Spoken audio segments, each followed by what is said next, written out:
Meanwhile, where physics meets profit without oversight, something else shows up in the dark: pumps, skiffs, bribes, and threats. That's where we're heading next. The Sand Mafias: crime, corruption, and disappearing coasts. Night on the river doesn't look like crime at first. It looks like work. A skiff idles with its lights killed. A diesel pump coughs, then steadies. A flexible hose snakes down into black water, and slurry climbs sand, silt, and someone else's shoreline into waiting trucks. A boy posted on the road taps a horn twice when a patrol's headlights crest the hill. The crew cuts the engine, smokes in silence, and waits for darkness to thicken. Then the pump starts again. Where permits cap volumes, margins bloom after midnight. In parts of India, the term Sand Mafia stopped being colorful language years ago. District officers who tried to seize pumps were run off roads. Reporters following truck convoys received threats, then funerals. Fishermen who complained about banks collapsing found their nets cut and their tires slashed. The money is simple arithmetic. A riverbed is an open pit without guards, haul roads, or royalties, and a city's appetite converts grains into cash before dawn. Permits exist, but practice eats paper. A legal leaseholder takes the daylight quota, then subcontracts the river to crews who mine beyond the line. Receipts show small volumes, yards fill with mountains. A local official skims from each load to keep phones quiet. The road inspector waves trucks through because his cousin S in the convoy. Governance doesn't vanish. It adapts, framing extraction as livelihood, while the channel drops by inches that add up to meters. Violence is the enforcement that fills the gap left by law. A young constable stands on a bridge and films a barge. A week later, his supervisor transfers him to a desk. A village head who organized a petition wakes to find a warning carved into his door. The message is always the same: this river belongs to us until the water says otherwise. When arrests do land, they catch drivers, not owners. The pump's legal. The hose is a tool. The load was just there. Meanwhile, coastal cities order their expansion on schedules sand doesn't keep. Singapore's land growth turned importing into policy. When neighboring countries tightened or banned exports after islands eroded and villages reported vanished fishing grounds, the market shifted into blind spots. New brokers, new routes, barges registered under fresh flags. Official figures lagged the reality. Islets that once anchored maritime boundaries simply disappeared. A fisherman pointed to a patch of open water and named the trees you could see from there in the 199s. The map didn't argue, it updated. Prestige projects amplified the signal. Dubai drew signature archipelagos into the Gulf with borrowed sediment, then learned storms love edges. Reclamation sand compacted, subsided, and needed constant tending. The supply chain that fed the shapes reached into other coasts, where villagers woke to murkier shallows and channels that ran like veins cut too deep. When a minister asked for the source, a contractor handed him a contract and a shrug. The geometry looked like wealth. The ledger read borrowed time. On the Mekong, illegal crews work between legal dredgers that wear compliance like a vest. A cutter suction pontoon with papers shows face. A cluster of skiffs without names hugs a bend after dusk. The bed lowers, gradients steepen, and salt rides farther inland, turning taps metallic and fields brackish. A district health officer notes a rise in hypertension and chalks it up to diet. The river knows the cause. It's the absence under the keel. Why does this persist? Because construction budgets are immediate and river collapse is cumulative.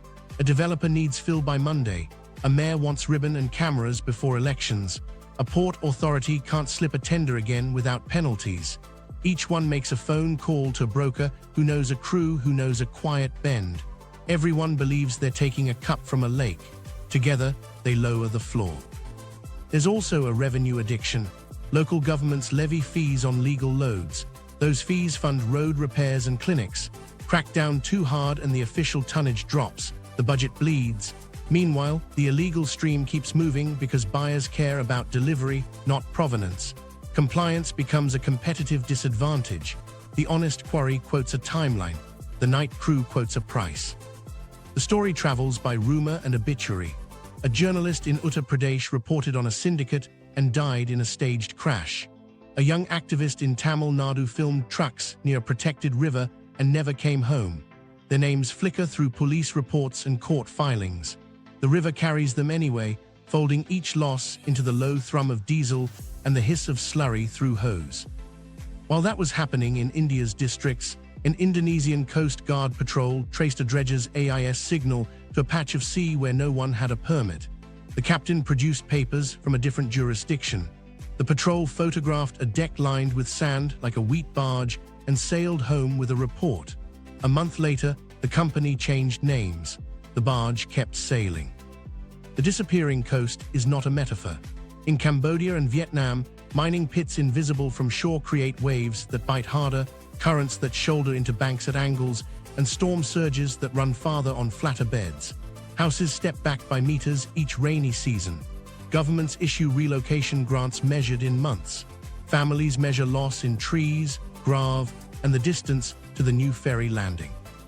Here's the hardest truth. As long as we build the way we build and price what we build by calendar, the black market will feel like a solution. Enforcement can raise risks. Bans can push boats farther, make loads smaller, increase costs. But the only pressure that holds is reducing demand, tightening legal supply with real-time tracking, and making recycled and crushed alternatives cheaper where they stand. Until then, the night pump will sound like progress to the man holding the hose, and like collapse to the man standing on a falling bank. Ports, reclamation, and the vanishing island. Start with a city that manufactures land the way others pour sidewalks. Singapore learned to grow by eating the sea, parcel by parcel. For decades, barges lined up like patient ants, tipping sand into curtains of geotextile and rock. Shorelines straightened. New runways appeared where tides used to turn. The volumes were staggering, hundreds of millions of tons pulled from somewhere else's storm buffer. When neighbors watched their beaches thin and islets shrink, export bans clicked on. Indonesia, then Malaysia, then Cambodia and Vietnam. The AIS tracks didn't stop, they bent. Dredgers sailed farther, changed flags, and offloaded at night. On satellite images, specks that once anchored fishing grounds simply vanished. A fisherman steered his skiff to a set of coordinates and cut the motor over open water, pointing at nothing and naming the trees that used to catch wind there. That geometry had a ledger. Each reclaimed hectare was a warranty claim against a region's sediment budget. Currents resorted what remained. Waves bit higher. Storms found the new edges and tested them. Reclamation sand compacts. It needs tending, drains, and stone. Engineers understand that. The bill is time and money. The hidden cost is born afield, where a small island's disappearance redraws a maritime boundary and a village shifts its boats to deeper water they cannot afford. Meanwhile, in the Gulf, prestige drew maps with dredgers. Dubai's Palm and World Archipelagos rose as marketing that could be seen from orbit. The supply chain that fed their outlines tugged at submerged shoals and far coasts. When storms arrived, they read the geometry like a welcome mat. Nourishment campaigns rolled in behind, importing ever more sand to keep the brochures true. Doha carved harbors and platforms out of shallows for stadiums, free zones, and towers, and learned the same lesson. The first pour is cheaper than the second, because the second pays for the sea's opinion. Ports have their own appetite and their own clock. Containers don't negotiate, they berth or they wait. Reclamation builds terminals the sea didn't intend, long quays in flat water, yards that need plateaus where there were none. Each project hunts bulk fill with a schedule attached. If the inland quarry can't deliver, the dredge becomes procurement and construction at once. Cutter suction heads bite a channel deeper, then swing to feed a pad. On blueprints, the arrows are tidy. In water, each swing lowers the bed, steepens the gradient, and alters the tide's reach. Pilots adjust. Insurance notices. The next storm swells 1 centimeter higher over a kilometer more of flat. Engineering makes this all feel normal. Silt curtains, turbidity monitors, fish screens, settlement ponds, each one helps. But combine them with a market that moves faster than permits and you get another pattern. When a region tightens the rules, a broker proposes an alternative. Offshore maintenance dredge with generous definitions, a transshipment point outside territorial waters, a document that lists origin, multiple. Compliance teams read PDFs. Barge decks count grains. The port ribbon cuts on time. Insurance names the risk without poetry. Engineered shorelines settle, subside, and sometimes liquefy if shaken before they finish binding. Sea level rise lays a ruler over their lifespan. Add subsidence from groundwater draw, the compaction of new fill, and the lower bed from nearby mining, and your elevation margin narrows like a road at dusk. Underwriters price it into premiums and exclusions, overtopping limits, storm windows, surge models that look at channel depth as hard as they look at wind speed. A port director reads those terms and adds ballast to concrete at the budget line. There's a military edge to this, quiet and decisive. Runways lengthened on constructed land, deep berths for naval hulls, fuel depots tucked into reclaimed corners, each needs sand. National security becomes logistics. Your supply of fill controls your timeline. If a neighbor's ban holds, projects slip from quarter to year. If a clandestine supplier fails a headline test, a contract dissolves and a diplomat clears their throat. Maritime strategy inherits a dredger's schedule and a customs code that says little. Storms right afterwards nobody wants to read aloud. In Hong Kong's typhoon seasons, reclaimed platforms took waves that bent fences horizontal and sent spray over container stacks. In Busan and Shanghai, terminals rode out cyclones with yard cranes locked and stacks strapped, then reopened to find silt fingerprints inside channels just deep enough yesterday. Where estuaries have been mined upstream, surge climbs farther, and the line between safe harbor and flat floodplain blurs a little more each year. Unknown to them, across the reclaimed edge, island communities treat vanishing as a daily verb. A family in Rairu walks to a shoreline their grandparents remember as 3 trees deep. The path ends in water. A school that sat a safe 10 meters from spring tides now needs a step to enter on full moons. A young man joins a sand crew because the boats don't return heavy anymore, sending money home to buy a new well farther inland on an island that is smaller this year than last. Ports will keep building, trade insists. The question is what they build with and who pays when they do. Recycled fill works on land if logistics cooperate. Crushed rock compacts into platforms that don't slump as much as loose sand. Circular depots near cities can feed pad layers, while high-spec dredging is reserved for navigation, not export. Procurement can write end buyer liability into contracts, prove origin, or lose the bid. Satellite monitoring can flag suspicious pits and sudden shoal shifts. AIS transparency can make a barge's route a statement, not a rumor. But here's the line that won't move. Every hectare you add into the sea subtracts from a ledger someone else reads as safety. The vanishing island isn't drama, it's a receipt. And the next time a ribbon cuts on a seawall straight as a ruler, listen for the missing word in the speech. The speaker will thank lenders, builders, and ministers. The river, the delta, and the village that lost its ground won't be named. The water will remember anyway. Choke points of extraction, rivers, deltas, and the seabed. While that seawall ribbon was cutting, the Mekong was teaching a harder class. Lower the bed with years of dredging, and the river stops behaving like a river you remember. Gradients steepen, currents sharpen, and the dry season opens a door the sea has been testing for decades. Salinity noses inland through a deeper channel, picking up speed on that new slope. In the Vietnamese delta, farmers who measured planting by the taste of ditch water now carry cheap meters and watch numbers creep. Rice paddies flip to shrimp ponds because the river won't sweeten on schedule. It isn't a market whim, it's a bed 5 meters lower than it was when their fathers stacked sacks to the ferry. Upstream, boats run lighter over new shoals. A pilot who once threaded a bend by memory now watches sonar because the Talveg has migrated toward a bank that wasn't there. Ferry ramps hang in air, fixed to banks that walked away. A local official points at a survey stake and says a word nobody in the room wanted to hear out loud: incision. What nobody knew at the time was how that word multiplies. Incision strips floodplains of the pulse that keeps them alive.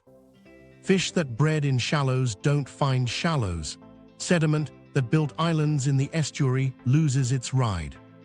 While that was happening on the Mekong, China's Pearl River Delta and the Yangtze estuary were writing their own ledgers. Extraction for concrete and fill, combined with subsidence from groundwater draw and sheer weight of cities, pulled land down while channels deepened. Typhoon seasons learned the new path of least resistance. Storm surge climbed faster up incised conduits, sloshing over seawalls designed for another baseline. Port authorities added dredge campaigns just to keep drafts, and discovered the carve they commissioned became the ramp their next storm used to get inside the door. Unknown to them, across the continent, the Nile's constraints turned into negotiations no spreadsheet could settle. Upstream dams recalibrated the hydrograph. Downstream hunger for aggregate chased the only easy source. Take from the bed and Alexandria feels it on a storm day. Delta retreat isn't only sea level rise, it's sediment starvation with a lowered floor. Fishermen who once sheltered behind shoals watch the shoals melt, then steer into whether they can't afford to outrun. Cairo pours towers. Rosetta measures line losses in meters of land. In the United States, the Mississippi chapters the same debate in a tidy legal font. Aggregate is regulated, reclamation plans live on file, and habitat restoration can veto a convenient pit. But the tension is real. Navigation wants a straighter, deeper river. Fisheries and wetlands want complexity and sediment. A dredge that keeps a channel open can starve a marsh if the spoils don't land right. Engineers juggle sills, diversions, and beneficial use sites like a cook with too many pots and one stove. It works, often. It doesn't scale to a world sprinting for fill. Trade policy makes it worse by hiding the ingredient inside a vague line item. Customs codes lump sand and gravel into a catch-all that travels without an origin story. A barge leaves a river with a paper trail that says bulk aggregate and a destination that reads expansion phase 2.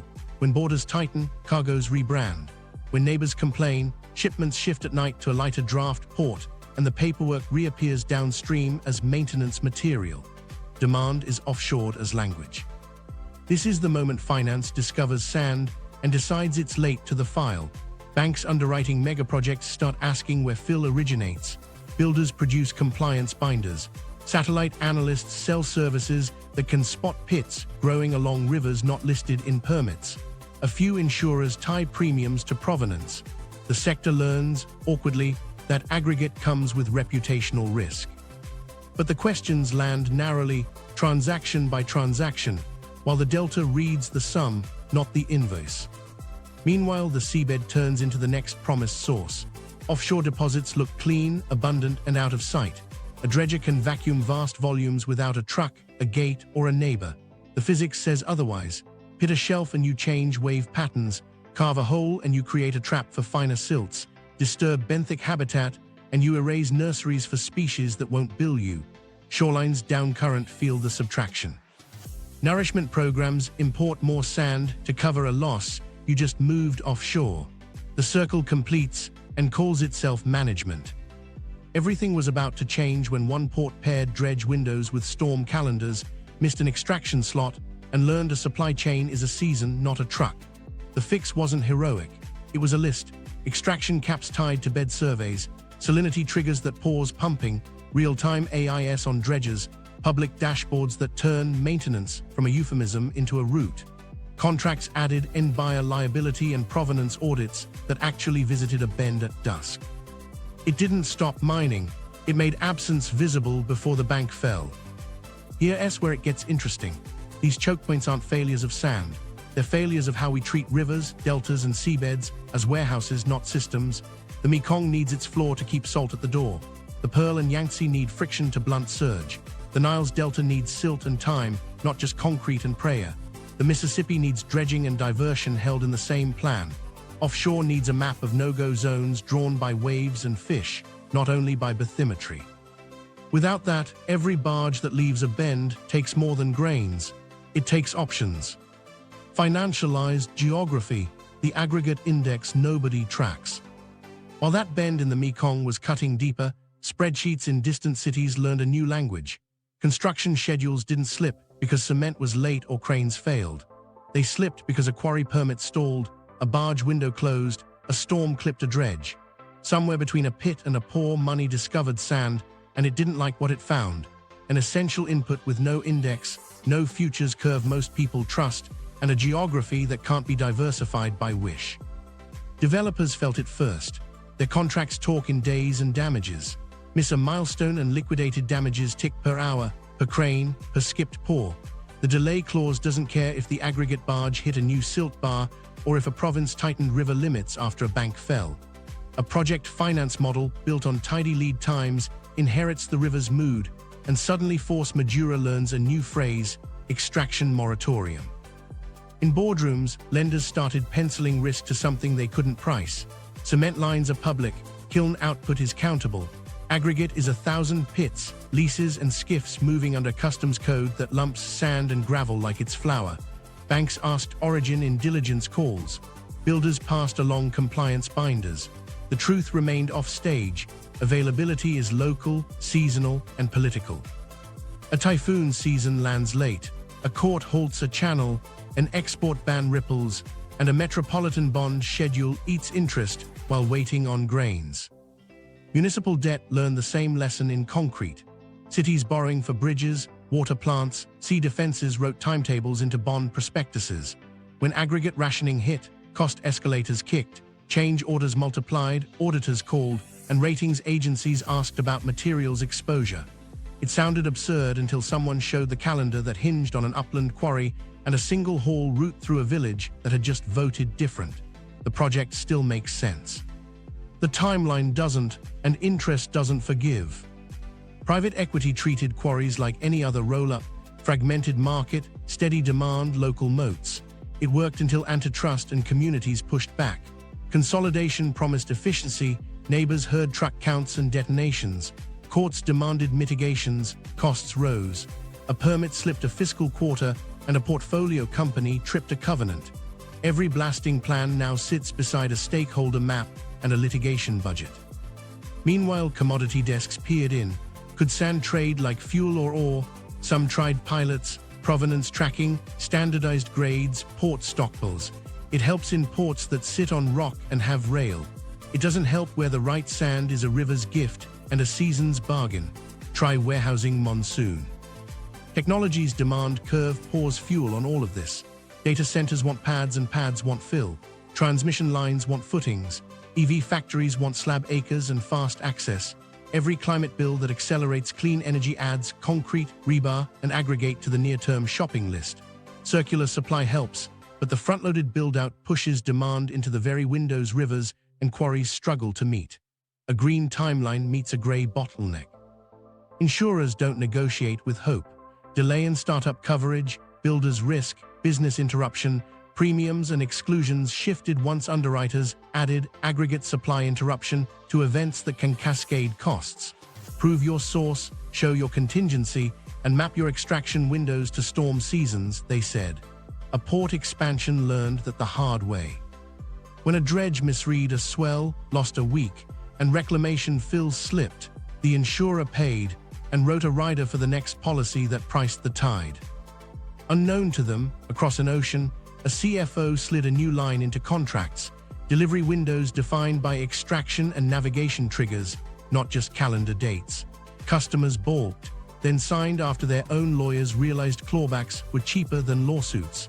A clause on page 37 became the gasket between physics and finance. Markets sniffed an index and found a mesh. No single price captures the right sand in the right place. What emerged instead were proxies, contractor backlogs, cement spreads to rebar, regional freight rates for bulk, and quietly, nightlights on known river reaches. Traders watched AIS pings on dredgers, customs data through narrow ports, and satellite speckle where channels shouldn't move.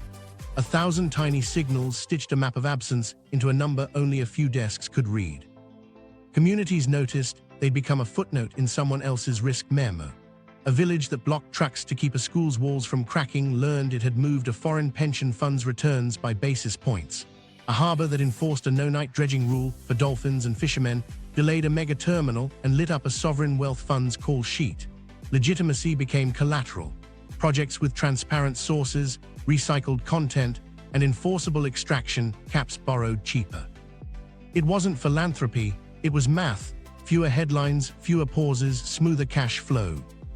Here's where it gets interesting. Finance can slow a shovel faster than a protest sign if terms require it.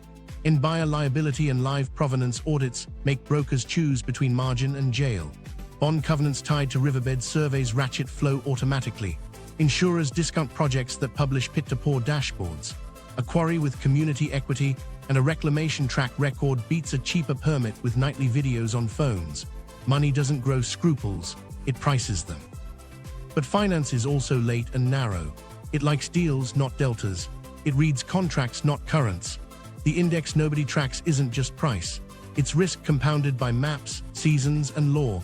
Until we treat aggregate like the system it is, every schedule will keep discovering geography the hard way, when a crane swings over an empty pad and a banker asks why sand didn't show. The technology gambit: can innovation buy time? Here's where things get interesting. Engineers hate unsolved constraints, so they built a kit. Start with the obvious: recycled aggregates. Demolition once meant rubble to landfill. Now crushers break slabs to graded RCA, magnets pull rebar, washers knock dust down, and mobile plants set up inside city limits. That cuts haul miles and delivers base course, sub-base, and even selected structural grades when specs allow. It works best where demolition is steady, sorting is strict, and plants sit within 30 kilometers of new sites. The catch is contamination. Chlorides, gypsum, and stray polymers show up in unpredictable ways. Quality control becomes a religion, and throughput slows when a load goes off-spec. It buys time, it doesn't erase the curve. Crushed rock is the workhorse many regions are leaning into. Quarries tune gradation, dial angularity, and supply consistent fines that make high-performance mixes sing. Producers blend crushed sand with limited natural sand to hit packing curves, reducing reliance on rivers. Energy is the bill: blasting, crushing, washing, dust capture. Communities are the limiters. Truck counts, noise, and particulate standards push plants to electrify and add enclosures. It's scalable where rock sits near demand and power is stable. Where it doesn't, freight eats the promise before it leaves the gate. Then there's chemistry.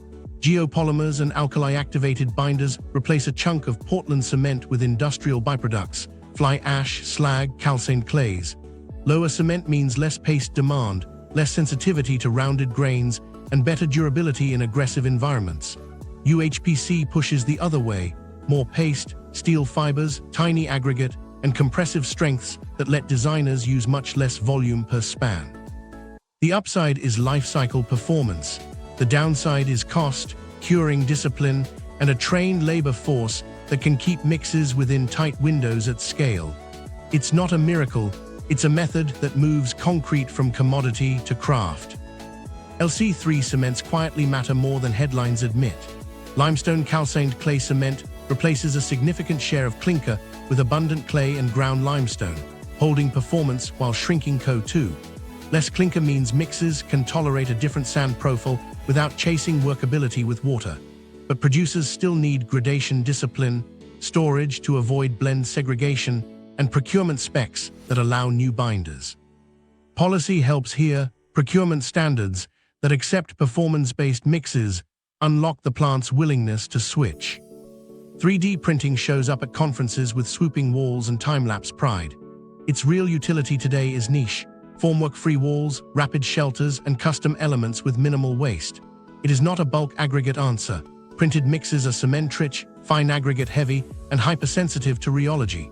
What it does do is prove you can shape material with less volume for certain functions, aiming load paths where they belong instead of drowning every problem in thickness. Urban mining moves the story from demolition to logistics. Sorting hubs near city cores turn incoming streams into outgoing feedstocks. Crushed concrete, reclaimed asphalt, excavated spoil screen to spec. Co-locating with rail spurs and barge tie-up slashes diesel and keeps trucks out of neighborhoods. The obstacle is choreography, permits, neighbors, feedstock variability, and constant calibration. When it works, a metro starts treating its own past as a quarry for its future. Design trims demand without anyone noticing. Voided slabs, post-tensioned frames, slimmer sections informed by performance specs instead of prescriptive rules. Each shave aggregate per square meter. Precast plants recover wash water, reuse return mixes, and dial curing to reduce paste. Long-span timber and hybrid frames jump in where codes and fire engineering catch up, especially for mid-rise housing, schools, and offices. Every cubic meter of timber displaces a cubic meter of concrete floor. Without pretending, we'll build towers of pine on coastlines that flood. Policy is the blunt instrument that tunes the orchestra. Embodied carbon caps force material swaps and reward RCA and crushed blends. Environmental product declarations make producers show their math. Procurement rules require recycled content, provenance for sand, and LC3 acceptance. The result is a market signal: prove lower footprint, get the job. Without standards, everyone waits for someone else to go first. With them, plants invest and specifiers stop asking permission. But hold on, technology buys time only if it meets physics and cost on schedule. Recycled streams can't fill marine works that need clean, well-graded sand today. Crushed supply stalls when the grid hiccups during a heatwave and crushers sit idle while crews wait. Geopolymers need trained crews and consistent precursors. Regional fly ash supplies are shrinking as coal fades. LC3 depends on suitable clays and calcination capacity that isn't built overnight.